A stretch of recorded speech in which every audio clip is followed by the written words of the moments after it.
Hey guys, how's it going? This is Darklight Reactions coming back at you with another one today, guys. So we are back with another banger reaction video, and we're continuing the newest playlist on the channel. We are back with more Darklight hot takes. Um, I am going to be kind of covering the story of Bam Margera today. We are going to be reacting to a video by Patrick CC. He does an amazing job, in my opinion, telling stories about celebrities and various other topics on his channel. I also seen that Penguin Zero reacted to this, or Charlie, about a month ago. It's actually very sad to see, as a huge fan of Jackass and the whole crew, it's sad to see, what they went through. So this is going to be kind of a long one. If you guys aren't into that, you can click off the video now and go check out my other content. Otherwise, we are going to put it on full screen. We are going to go ahead and, watch what Patrick's talking about, and I'm going to give my own thoughts and opinions on it. So do me a favor, guys, if you're new here, I'm Darklight. Smash that like button and subscribe. I make gaming videos, reviews, playthroughs, as well as reaction videos to music and other things. I have a cooking series, and now we have this informative series on the channel as well too. So we got all types of stuff. I will also link the original video down below, as well as Patrick's channel. Let's help him get to 2 million subs. As of right now, he is at 1.4 million. So let's help get to 2 million, guys. Go give him a like and sub. This is a reaction video, and this is for entertainment purposes only. I just want to clarify that ahead of time. I in no way, shape, or form are trying to steal Patrick's content, and I am not trying to smear Bam with any of the information that I may say or react to. Okay, let's get into this, guys. It's already a long one, so.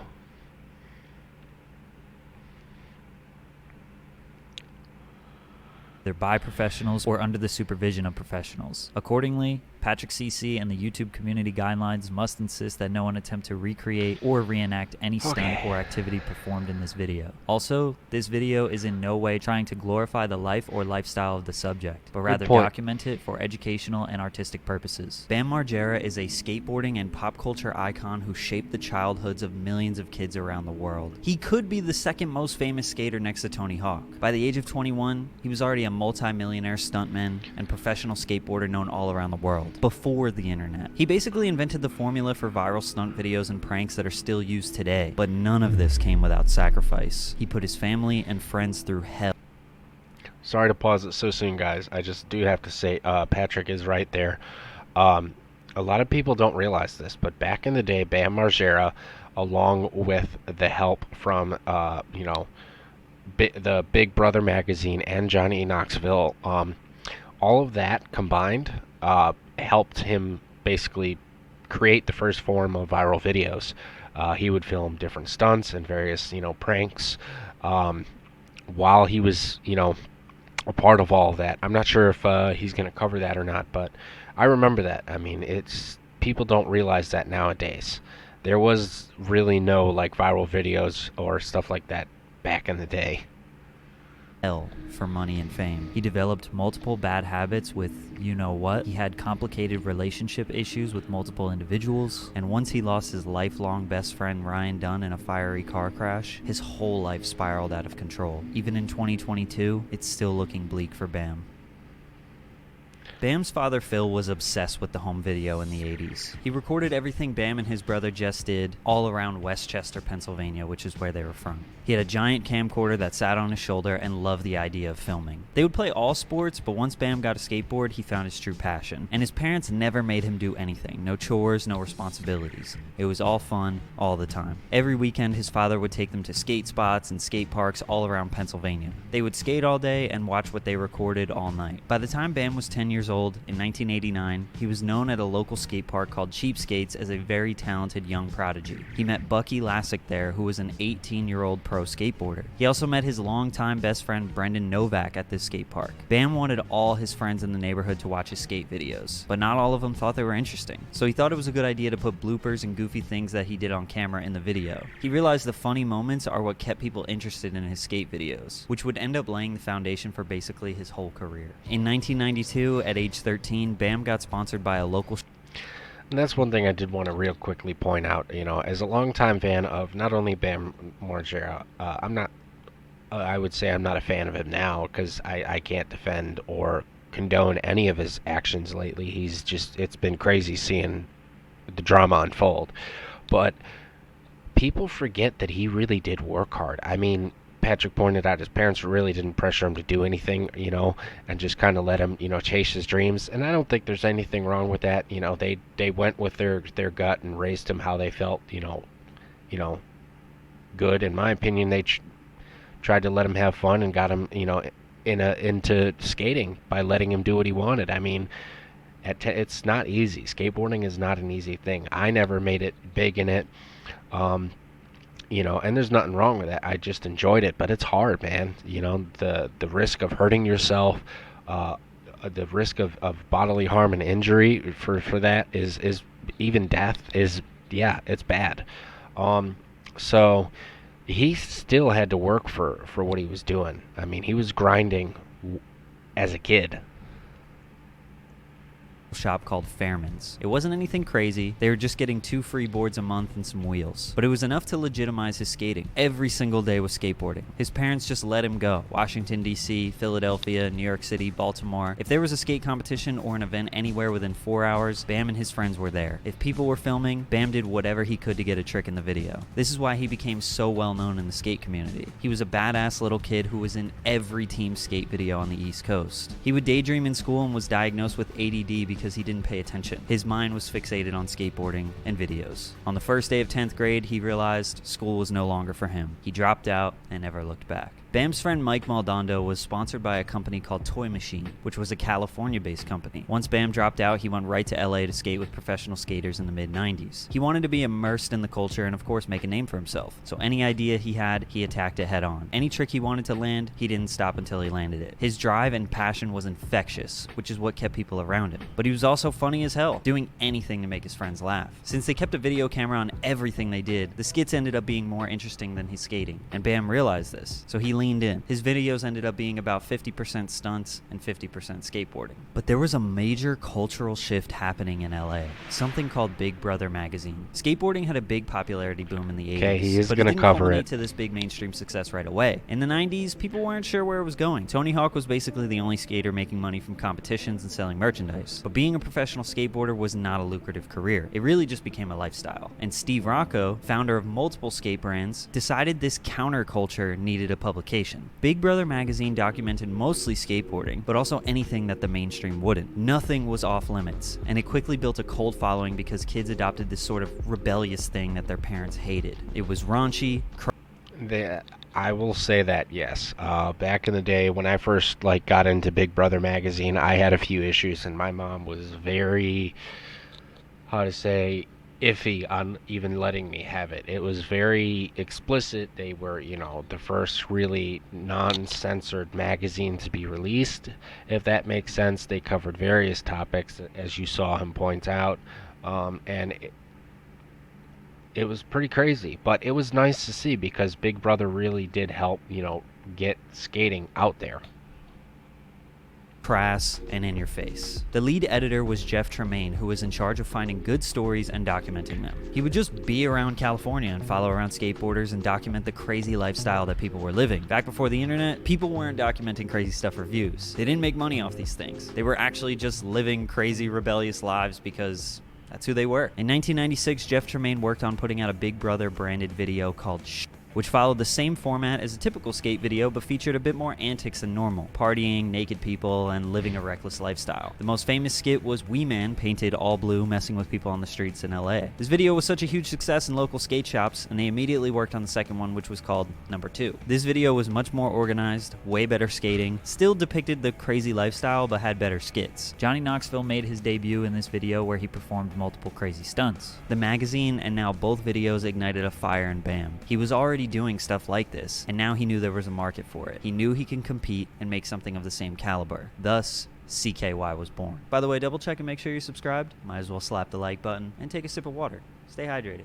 Bam had been making videos since he was a child, so his vision for what he wanted to create was easy. He just needed more bodies. Kids in the neighborhood wanted to be in his videos, but they couldn't skate, so they became his stuntmen, trying to impress each other to see who could do the crazier stunt, constantly pushing the limits of what their minds could imagine and torment their bodies could handle. One of the most notable being Ryan Dunn, who would become arguably the whole reason Bam's life fell apart. They spent every day together coming up with crazy ideas that would get laughs out of people. When Bam turned 18 in 1997, he became teammates with Mike Maldonado, getting his first professional sponsorship with Toy Machine. Shortly after came a Thrasher cover, an official part in their video, and he was certified in the skate world. In March of 1999, 20-year-old Bam Margera would do the biggest thing he had ever done. Land Speed presents CKY. Finally, all those videos of Bam and his friends fucking shit up and skateboarding made it into a production. But the way Bam edited the film was actually so forward-thinking, because they cut out all the fluff. It was just crazy moment after crazy moment. It was basically like a fails compilation or a people doing stupid things compilation way before YouTube ever existed. CKY was the name of his brother's band. The video served multiple purposes. It was to promote the music, and it featured a ton of music from his brother's band.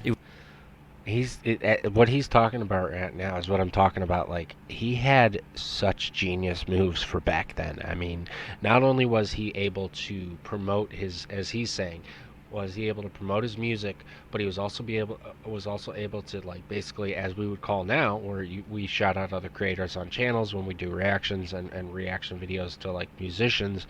He was also showcasing his brother's band and his music. So it was very lucrative at the time, and it was a smart play. And I'm sure he's about to say that anyways. But I wanted to give my own take. It shocked me even when CKY came out, because I remember thinking it was just like a magazine with and you know, a bunch of crazy stunts, but it was also about music too, which was insane to me.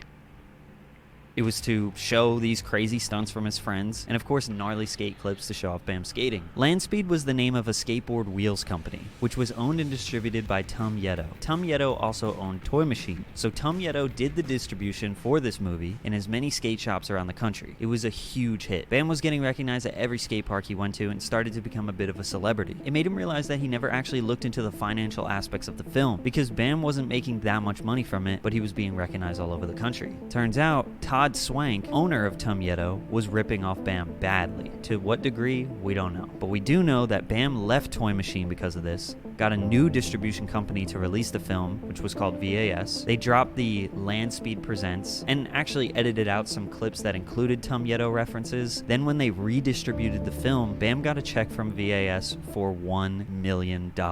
Turns out they sold around 400,000 copies, and Tum Yeto wasn't sharing any of the money with Bam. CKY1 and CKY2, which was released in 2000, 1 year later, became cult classics in every high school in America. There was nothing like this that existed anywhere. Sure, the Big Brother movies were pretty rad, but CKY had way more chaos, way better pranks, and way better entertainment. I think they were more popular because it gave off this vibe of like, You gotta realize too, the stunt that he just did was so dangerous. Jumping from a second-story balcony into a pool. If he missed, oh my God, it would have been so bad. It would have been so bad. So just keep that in mind. Like, they were hurting themselves, not on purpose, but they were putting their bodies in harm's way for these stunts. You know, not even sure if they were gonna, like, be successful or not. You know, it's crazy, the grind attitude back then, you know? Like, me and my friends just f***ing around town, doing crazy stuff, which is something that I'm sure a lot of kids in the 90s could relate to. Whereas the Big Brother films felt like, this is this crazy LA lifestyle that I'm so separated from that I have no idea and I'll probably never experience. After the monumental success of CKY, Jeff Tremaine, the writer and producer of the Big Brother films, reached out to Bam. He had been covering Johnny Knoxville, Chris Pontius, Wee Man, and Steve-O for a little while now, and he knew they would be the perfect match for the CKY guys. Jeff invited Bam out to LA and introduced him to Knoxville. They brainstormed the early foundation for Jackass, in which Tremaine was going to pitch to his childhood friend Spike Jones, who was a well-established Hollywood director that began his career in the skateboard world. They spent a few weeks putting together a pilot that would be pitched to the networks, which never got released publicly, so we don't don't know what stunts they did, we can imagine it was pretty rad. And it turns out MTV ended up picking up the show. They spent the summer picking out what CKY footage to use, and on October 1st, 2000, the first episode aired on MTV, and it was a smash hit. I remember that day. Sorry to pause again, guys, but I remember that day. That was absolutely insane. So yeah, I was right. Early 2000s, it was released, and it was nothing like it. There was nothing like it during its time. It was the first televised stunt of just absolute mayhem. Nothing like this had ever been on TV before. Bam, Johnny Knoxville, Ryan Dunn, Wee Man, Chris Pontius would do anything. Any stunt, anything that would cause serious pain. Nothing was off limits. Within 2 weeks, the ratings were higher than any MTV show in history. That same feeling kids around the country got from the CKY videos was now amplified by millions all over the world. Bam's whole life changed. In the blink of an eye, he was suddenly the king of Westchester. Everyone wanted to be friends with him once they saw he was on TV. It was reported by Steve-O that the early days of Jackass, stuntmen would get between $200 to $500 per stunt. So MTV was raking in millions, and the guys weren't. But Bam was. He was still making a killer amount of money from the CKY videos. By 2002, they released 4 CKY movies and different box sets, which would go on to... Sorry to pause again, guys, but like I said, this is a reaction and commentary style video. I'm giving my perspective and my own personal views. Yeah, I remember that interview where I watched that interview where Steve-O talked about how much they were making, and back in the day they were not making, other than Bam, nobody was really making any money. And you got to realize too, the way that he described it in the interview, the more stunts they did, the more money they made.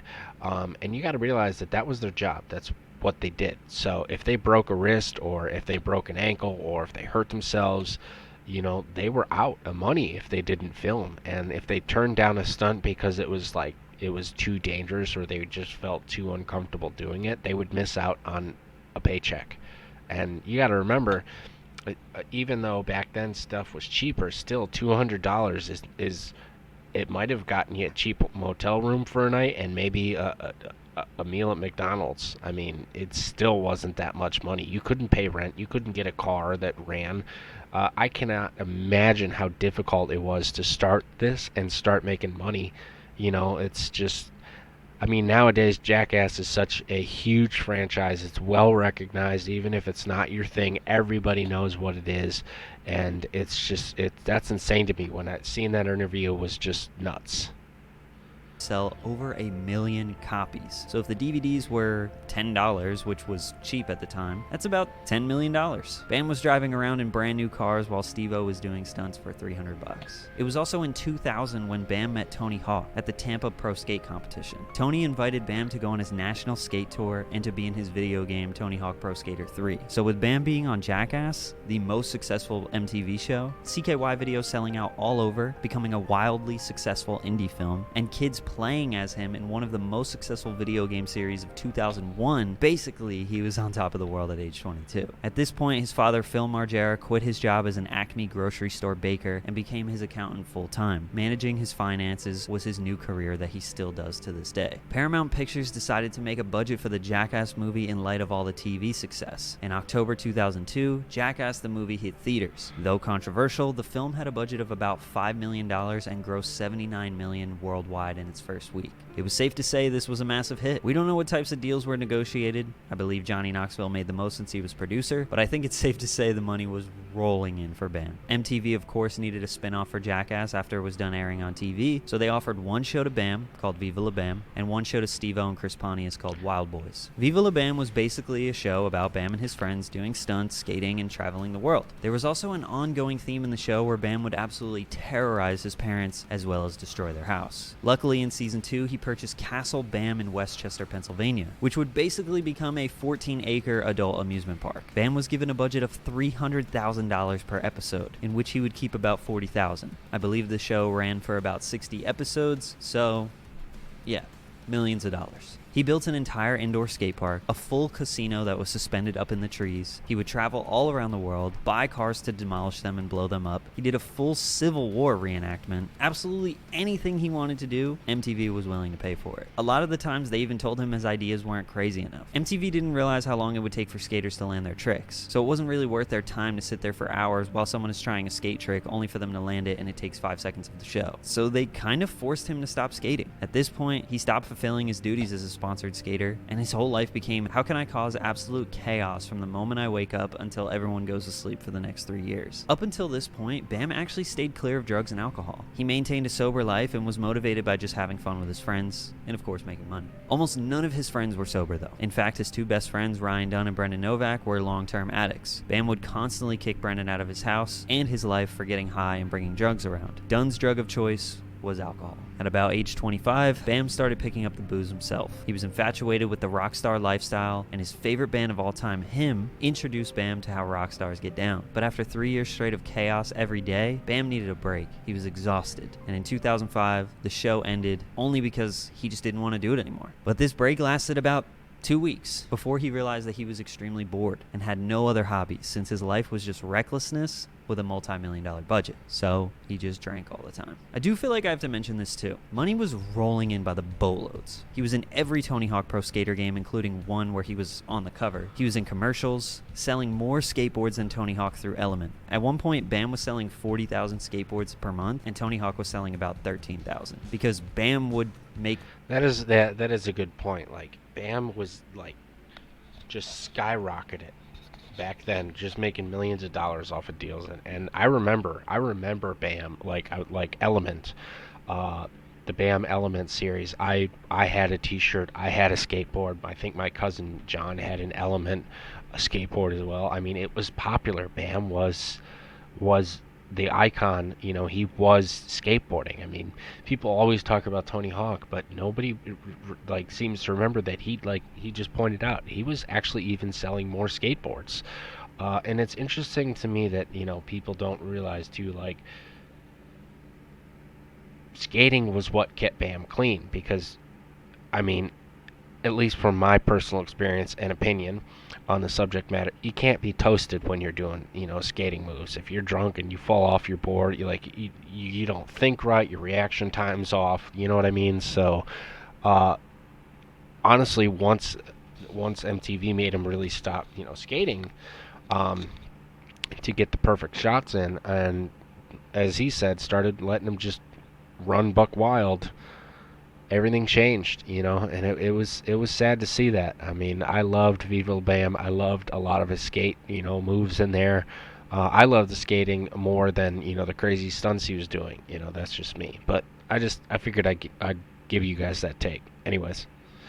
Merch and make his skateboards be pink, which wasn't really done before, so all his female fans would just buy the board and hang it up on their wall. And once he started going really hard with branding his heartogram, merchandise was just selling. He sold sunglasses, watches, clothing, sneakers. I mean, Bam could not stop making money. At one point, he said he had around $20 million that his father was managing. Now that the show was over, he wanted to go back to skating, the thing he loved the most. But he couldn't, because he basically stopped skating for 2 to 3 years, and he wasn't that good anymore. He was so famous that any park he went to, he would be swarmed by kids trying to get a photo or an autograph, and he would spend all his time entertaining them so he couldn't skate. He had this image of a badass skateboarder, so if he showed up at a park rusty and sucking, he would look terrible in front of everyone. And he let that get to his head, which resulted in him just abandoning the sport. Luckily, Jackass got picked up for another movie and filming began for that. Jackass Part 2 came out in 2006 and of course was a huge success. $86 million in the box office worldwide first week. Bam wanted the party back in his life, so he pitched another show called Bam's Unholy Union, which was a show about planning his wedding with his now ex-wife, Missy Rothstein. The show was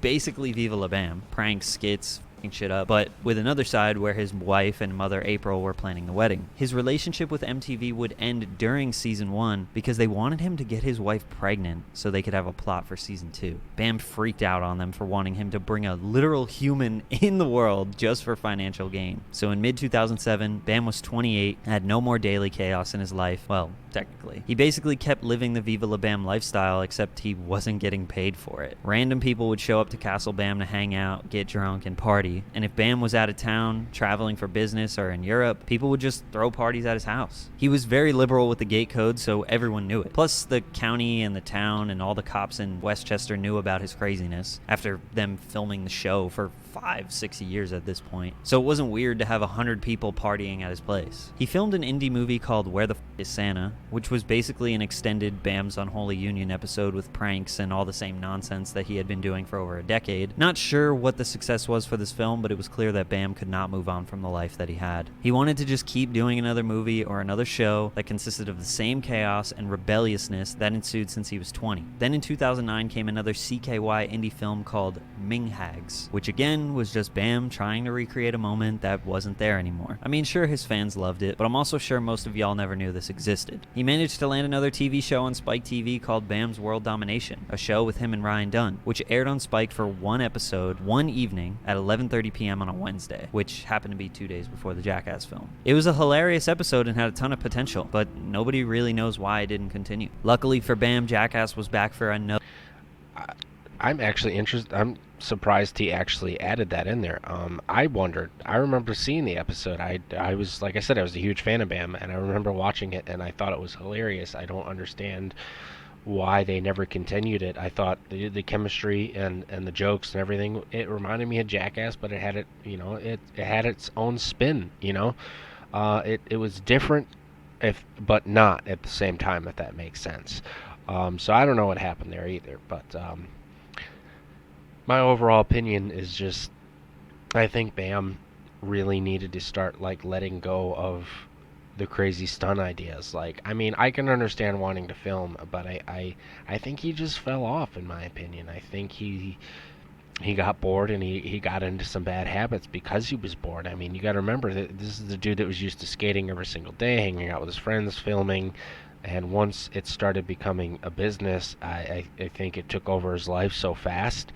And unfortunately, he fell fast and hard. It's sad to see that, really. I mean, seriously. Another film, Jackass 3D. So he was filming that for all of 2009, which would release in October 2010, and would be the most successful Jackass yet. $171 million global box office first week, double from both the previous films. Living off the high of Jackass again, Bam still spent most of his days partying, traveling with CKY, and living the rock star life. But in the summer of 2011, Bam's world would get flipped upside down. Jackass star Ryan Dunn has been killed.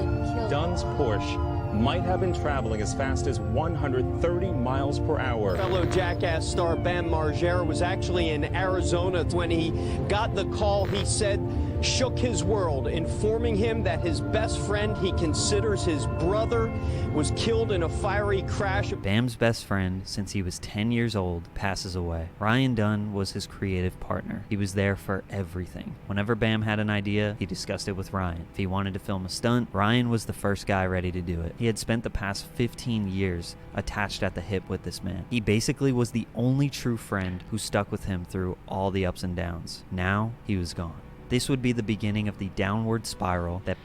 Yeah, I was just going to say that. I mean...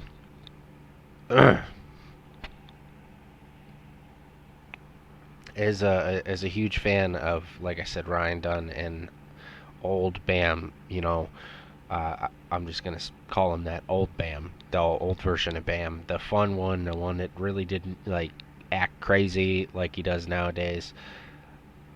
I remember seeing him talk briefly about it, and you could just tell. I mean, it had shattered who he was as a person, and it was sad. I mean, it doesn't excuse his crazy behavior now. I mean, there's nothing wrong with grieving, but at some point you got to take a look at yourself in the mirror and go, okay, I need to make some changes, and stick with those changes no matter how difficult they may be.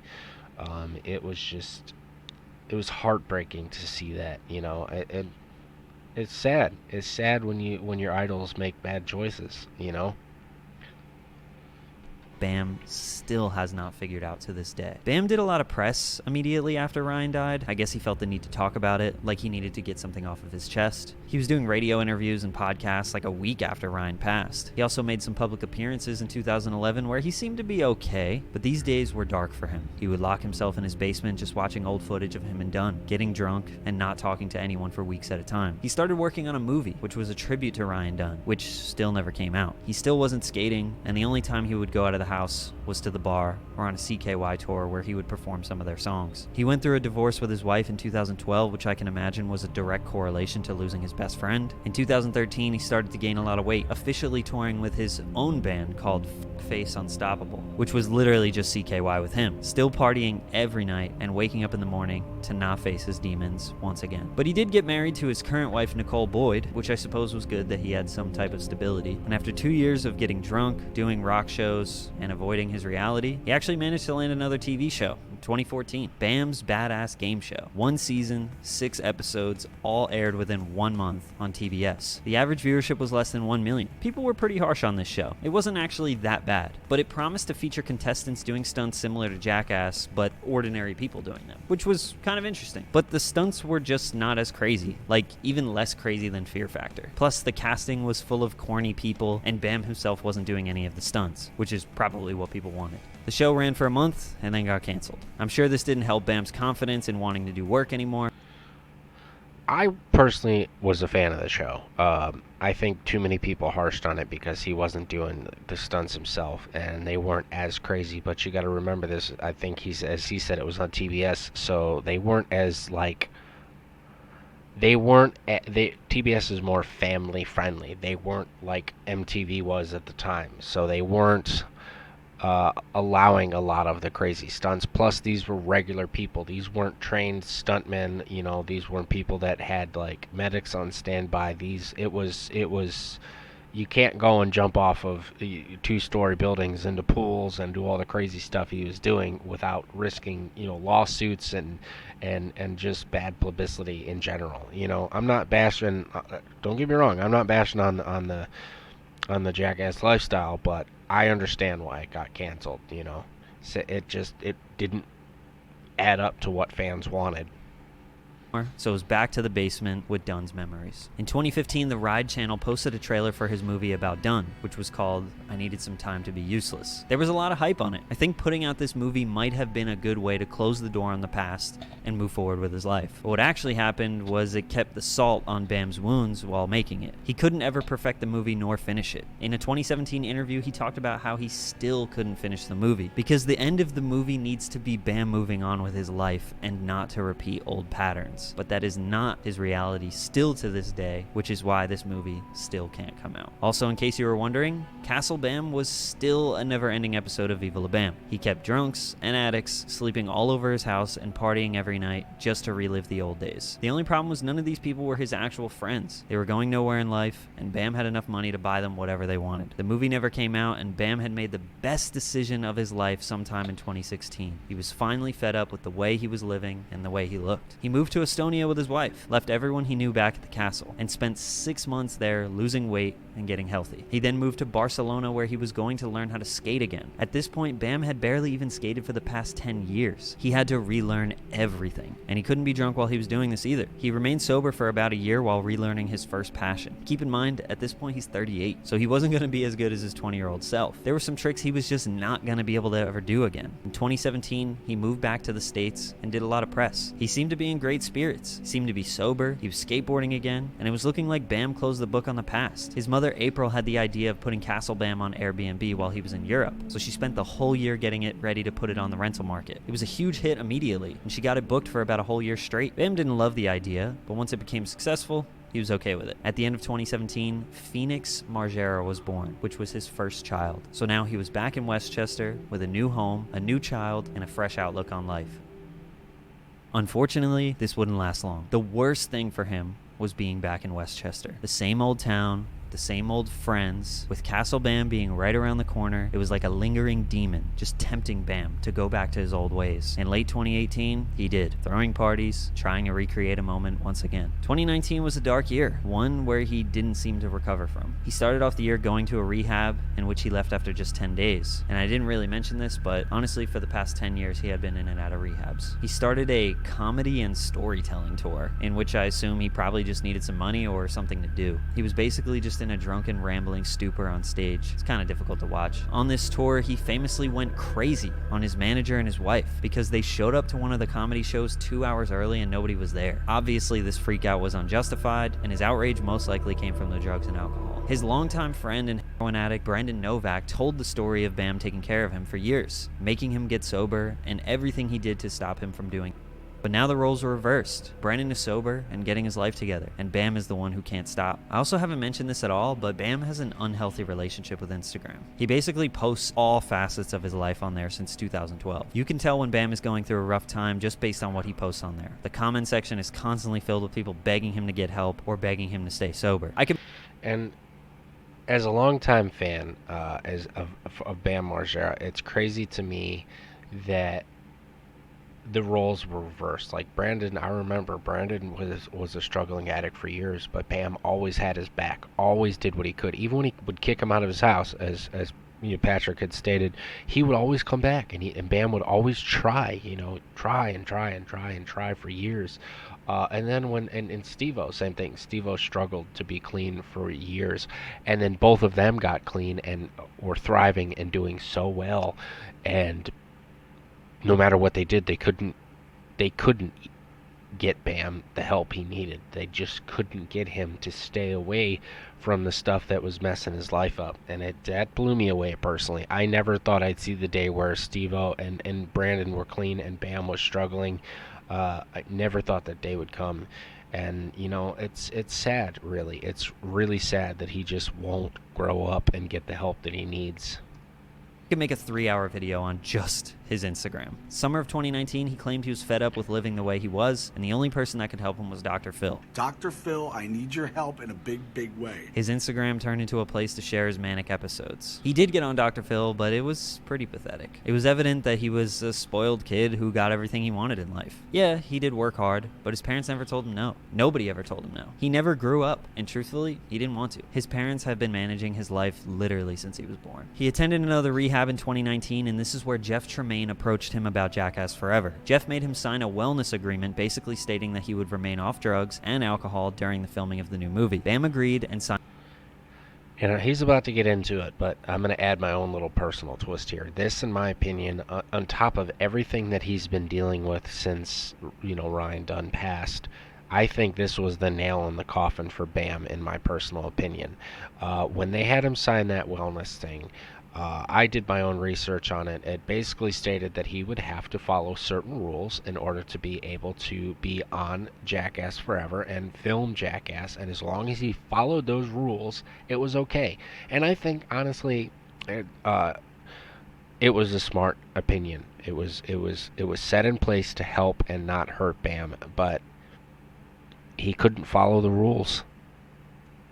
Signed the papers. Although he wasn't cured after rehab and Dr. Phil, it seems like the Jackass team was committed to keeping him sober, and Bam probably wanted the $5 million salary from the movie, so he held it together. Apparently, he had to blow into a breathalyzer 3 times a day and do random drug tests multiple times per week. Throughout 2020, it seemed like he was keeping it together for the most part. With the strict rules from the Jackass film, I'm sure it was hard to get around them. But in the beginning of 2021, he was fired from the film. Bam allegedly was on a road trip and took an Adderall, which was a drug that he was prescribed, yet also addicted to for many years. I've been on Adderall for 13 years, 2 a day at 20 milligrams, and they don't want me to take it anymore, and I found myself sleeping all day.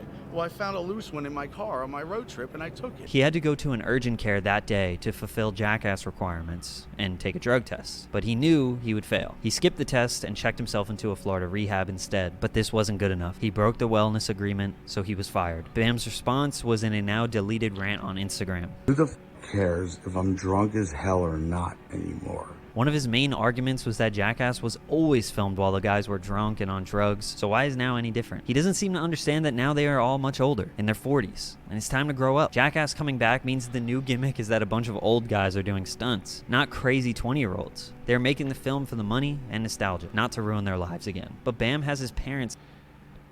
That's exactly what I was gonna say too. Like, I mean, they're not younger dudes anymore. They're the old style behavior. I mean, if you can't grow you might as well call them content creators, because that's what they are. I mean, they are making content for people to view and watch and enjoy. And even they all realized they needed to grow up. They needed to stop doing crazy shit. They needed to stop the drugs and alcohol and the crazy lavish lifestyle that came with Jackass. And they want to leave behind a positive legacy, because a lot of Jackass's, earlier movies, while will always to me be funny, it can be seen as a little much, So they're trying to leave a lasting legacy that's positive. And you know what? There's a reason they didn't want him to take the Adderall. I mean, he was addicted to it, and you can't be doing stuff like that, because taking that could send him, off the rails.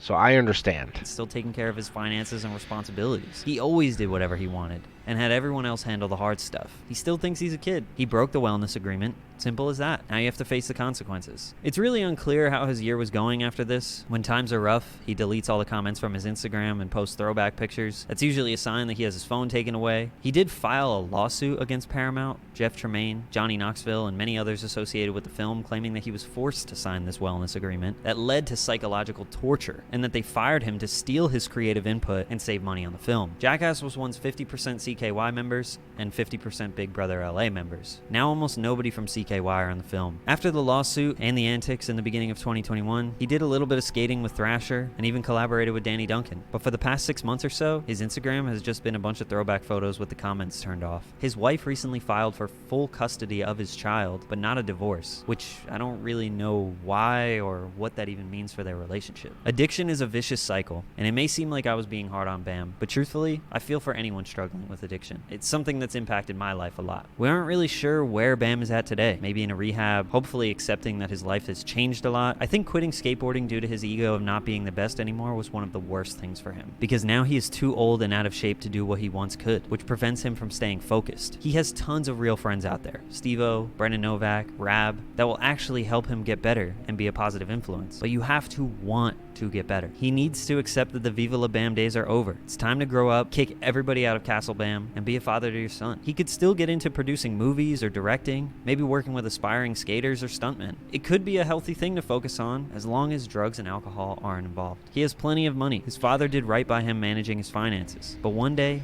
his father won't be there. Bam will need to figure out how to manage and budget his life. I genuinely hope Bam figures out his sobriety. He was a staple of many of our childhoods, and he changed skateboarding forever. He molded the recipe for viral stunts and videos that have dominated the internet for the past 20 years. He literally created culture. I do believe he still has a lot to offer to this world, but right now he needs to focus on closing the door on the... Okay, guys. There's only like 6 seconds left of the video. If you guys haven't already, please go subscribe to Patrick. I know this was a super long one, guys, but this was a very, very well done video, and this is personal to me because, like I said, I was a huge fan of Jackass for all these years.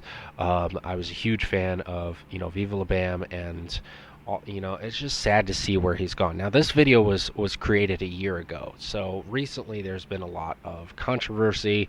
Bam and everybody's just sick and tired of his crap. I think there was even a huge blowout between him and Johnny Knoxville where they were threatening one another via Instagram Live. I mean, it's just crazy, guys. So as always, guys, I'm Darklight. Do me a favor, make sure to go to the links in the description and subscribe to Patrick. This was crazy to me, and he did an absolute banger job of putting this video together. So we'll give him some love and support. As always, guys, I'm Darklight. Peace out.